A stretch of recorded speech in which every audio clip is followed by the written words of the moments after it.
Hello agriculture student, बहुत बहुत स्वागत है आप सभी का फसल डॉक्टर के यूट्यूब प्लेटफॉर्म पर। मैं अभिषेक शर्मा और आज हम चर्चा करने वाले हैं आपके रिजल्ट पर। तो जैसा कि आप सभी लोगों को ज्ञात है कि आज आपका जो है काउंसलिंग फेज 1 का जो है रिजल्ट आ गया है। तो अब इस रिजल्ट पर हम क्या चर्चा करने वाले हैं वह देख लेते हैं। आपके कई सारे डाउट्स बन रहे हैं, वह भी हम समझ लेते हैं। क्योंकि आप लोग मुझे मैसेज करेंगे और मैं पर्टिकुलर हर एक मैसेज का जवाब नहीं दे पाऊंगा, क्योंकि एक व्यक्ति हजारों के मैसेज रिप्लाई एक साथ तो नहीं कर सकता। तो मैंने सोचा क्यों ना उन जवाबों को मैं वीडियो में लेकर आऊं, तो आपके जो है डाउट भी क्लियर हो जाएंगे और साथ ही मेरी थोड़ी परेशानी कम हो जाएगी। इसलिए ये वीडियो लाने का थोड़ा मेरा पर्पज़ रहा है।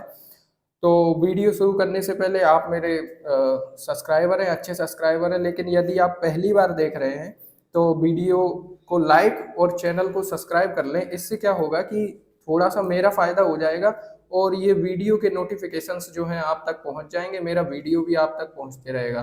तो आपको चैनल सब्सक्राइब करना है। तो चलिए शुरू करते हैं आज का अपना सेशन। आज के सेशन में हम बात करने वाले हैं आपकी काउंसलिंग रिजल्ट के बारे में। तो जैसा कि आपको पता है कि अलॉटमेंट लेटर आप यहाँ से डाउनलोड कर सकते हैं अपना, और इसके रिगार्डिंग मुझे बताने की ज़रूरत नहीं है, क्योंकि अब आप मास्टर्स करने वाले हैं तो आपको इतना तो पता ही होगा। आप जैसे ही इस लिंक पे क्लिक करेंगे, इस लिंक पर क्लिक करने के बाद एक डैशबोर्ड ओपन हो जाएगा, जहां आपको एप्लीकेशन नंबर फिल करके अपना जो है अलॉटमेंट लेटर निकाल लेना है। अब अलॉटमेंट लेटर के साथ ही क्या क्या चीज़ें होने वाली हैं हम वह भी अभी समझ लेते हैं, ठीक है। और अपग्रेड के बारे में भी हम समझेंगे। कुछ लोगों के डाउट हैं, उनको भी मैं आपको भी बताऊंगा क्या क्या डाउट्स हैं, ठीक है। तो ये सब हम अभी क्लियर करते हैं। तो सबसे पहले हम रिजल्ट पर चर्चा कर लेते हैं, ठीक है। तो ये जो है अपना रिजल्ट है आज फर्स्ट राउंड का अपना रिजल्ट, ठीक है। तो इसमें जो है रिजल्ट के साथ एक और नोटिफिकेशन आया हुआ है। उसको देखकर काफ़ी बच्चे ज़्यादा चिंतित हैं कि ये किस लिए है। जो सेकंड नोटिफिकेशन है और उससे लोग ज़्यादा घबराए हुए हैं कि क्या है रीज़न, क्या है ये। उसके कई सारे मैसेज भी मेरे पास आ चुके हैं, डाउट्स बन रहे हैं लोगों के कि ये क्या है सर।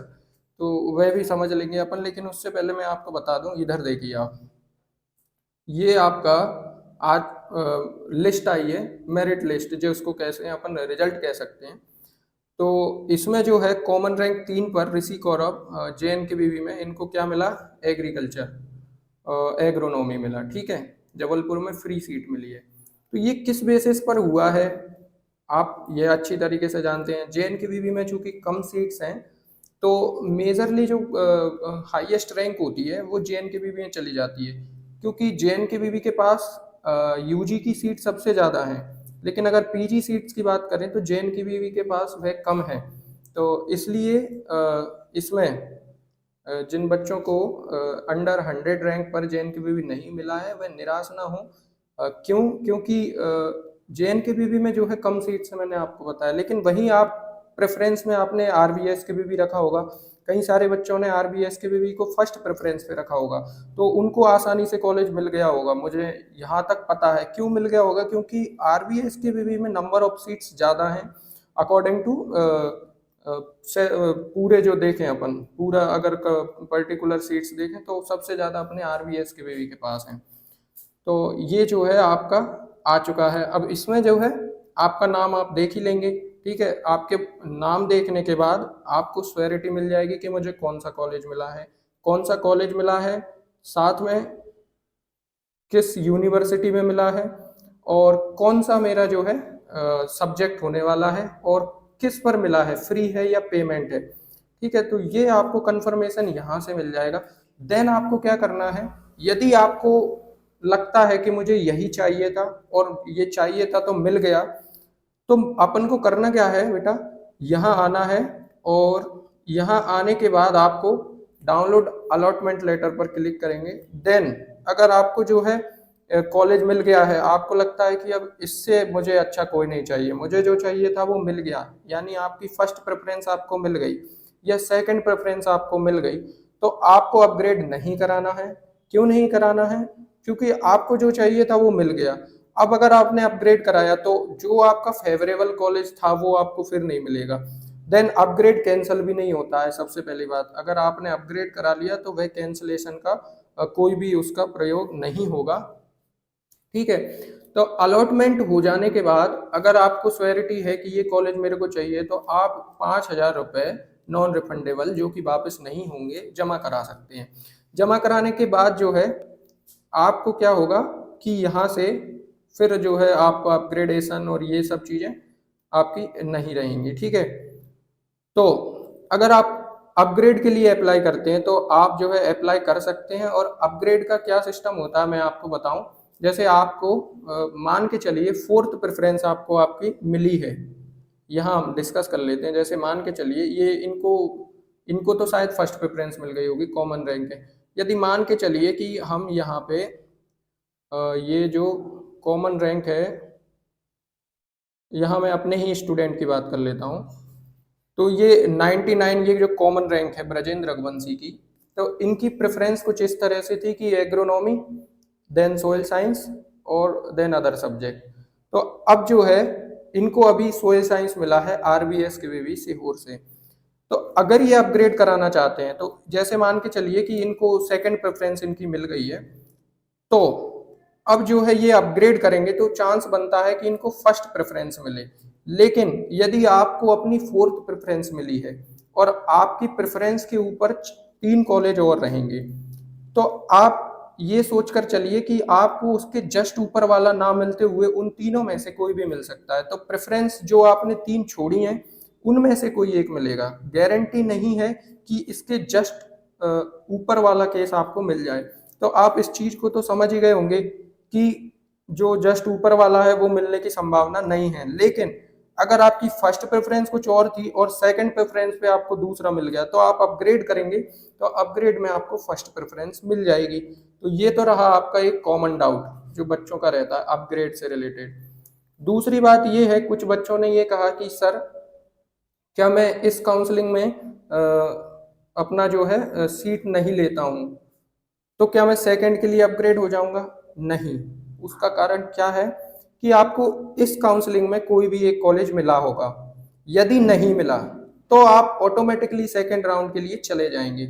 लेकिन यदि आपको इसमें कोई कॉलेज मिल गया है और मिल जाने के बाद आप रिपोर्ट नहीं करते, आप अलॉटेड को रिफंड पेमेंट नहीं करते, तो ये आपकी जवाबदारी होगी। इसमें कॉलेज आपको सेकंड राउंड के लिए अलॉट नहीं करेगा, किसी भी कंडीशन में नहीं करेगा आपको सेकंड राउंड के लिए।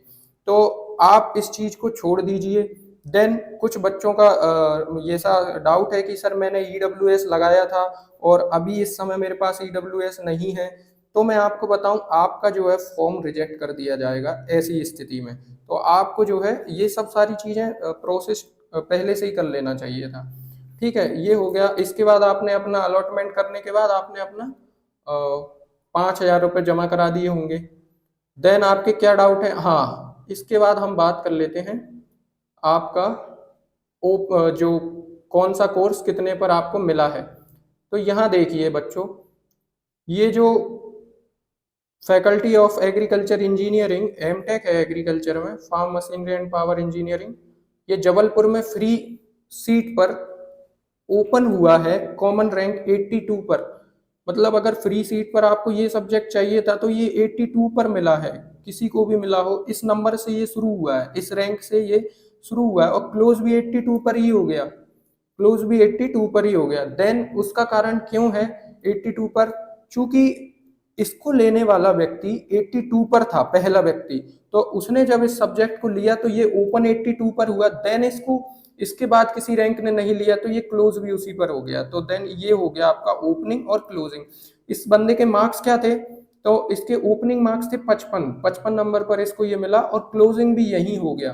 तो आप समझ सकते हैं ये एम टेक जो है यहाँ, और ये जिसका सिलेक्शन हुआ है इसके मेरे पास कई सारे फोन आए थे, इनके पिताजी के आए थे, तो उनको मैंने यही बताया था कि आपको फर्स्ट प्रेफरेंस में ही मिल जाएगा। तो ये उनको ही मिला है और मैंने उनका नाम भी देखा था। ठीक है। देन मैं आपको एक चीज़ और बताता हूँ कि आप मुझे डायरेक्ट कॉल ना करें, आप मुझे व्हाट्सएप पर एक मैसेज छोड़ दें, तो मुझे जब भी समय मिलेगा मैं आपका रिप्लाई जरूर दूंगा। ये तो आप जानते हैं कि जब मैं कमेंट सेक्शन में आपका जवाब दे सकता हूँ तो व्हाट्सएप पर तो मैं दे ही सकता हूँ। तो आप ये चीज़ जो है ध्यान रखें। देन अगर बात करें फैकल्टी ऑफ एग्रीकल्चर एमबीए में एग्री बिजनेस मैनेजमेंट, जबलपुर में फ्री सीट 348 रैंक पर गया है, ओपन हुआ है, 460 पर क्लोज हुआ है। तो 348 से 460 के बीच जो बच्चे आ रहे थे, 44 से 41 के बीच जो बच्चे आ रहे थे, उनको फ्री सीट मिल गई। ये रहा अपना। फिर फ्रूट साइंस की बात करें जबलपुर में, तो ये 94 पर शुरू हुआ, ठीक है, कॉमन रैंक 94 पर फ्रूट साइंस। फिर अगर बात करते हैं फ्रूट साइंस की, फ्री जबलपुर में, ये अलग अलग कैटेगरी वाइज दिया है इन्होंने, एससी के लिए दिया है, ये एसटी के लिए दिया है। तो आप इसको जरा डिटेल में पढ़ोगे तो आपको एक नॉलेज मिलेगा। नॉलेज ये मिलेगा कि इतने इतने नंबर पर क्या क्या सिलेक्शन हुआ। तो ये कैटेगरी दी हुई है यहाँ पे, आपका ये कैटेगरी दिया हुआ है इस साइड में। आप यहाँ कैटेगरी देखें और किस रैंक, कौन सी रैंक पर कौन सा कोर्स ओपन किस कैटेगरी के लिए हुआ है, आप यहाँ से उसको देख सकते हैं, समझ सकते हैं। ठीक है, अब ज्यादातर लोगों के जो डिस्कशन होते हैं एग्रोनॉमी को लेकर होते हैं। तो एमएससी एग्रीकल्चर जबलपुर के लिए ओपन रैंक 33 थी, 33 सर शुरू हुआ और 33 पर ही खत्म हो गया ओबीसी के लिए, ठीक है। फिर अगर इसमें यूआर की जो है, यूआर की लिस्ट भी दी होगी, यूआर के लिए यहाँ दिया है उन्होंने जबलपुर में फ्री यूआर के लिए 3 रैंक, कॉमन रैंक 3 और लास्ट रैंक 8, 3 पर ओपन हुआ और 8 पर ये समाप्त हो गया। 69 मार्क्स पर ये मिला है, जिसको भी मिला है, ये यूआर कैटेगरी के लिए। तो ये आपका हो गया जो सेकंड लिस्ट थी, जिसके बारे में आपको ज्यादा डाउट थे कि इस लिस्ट में क्या है।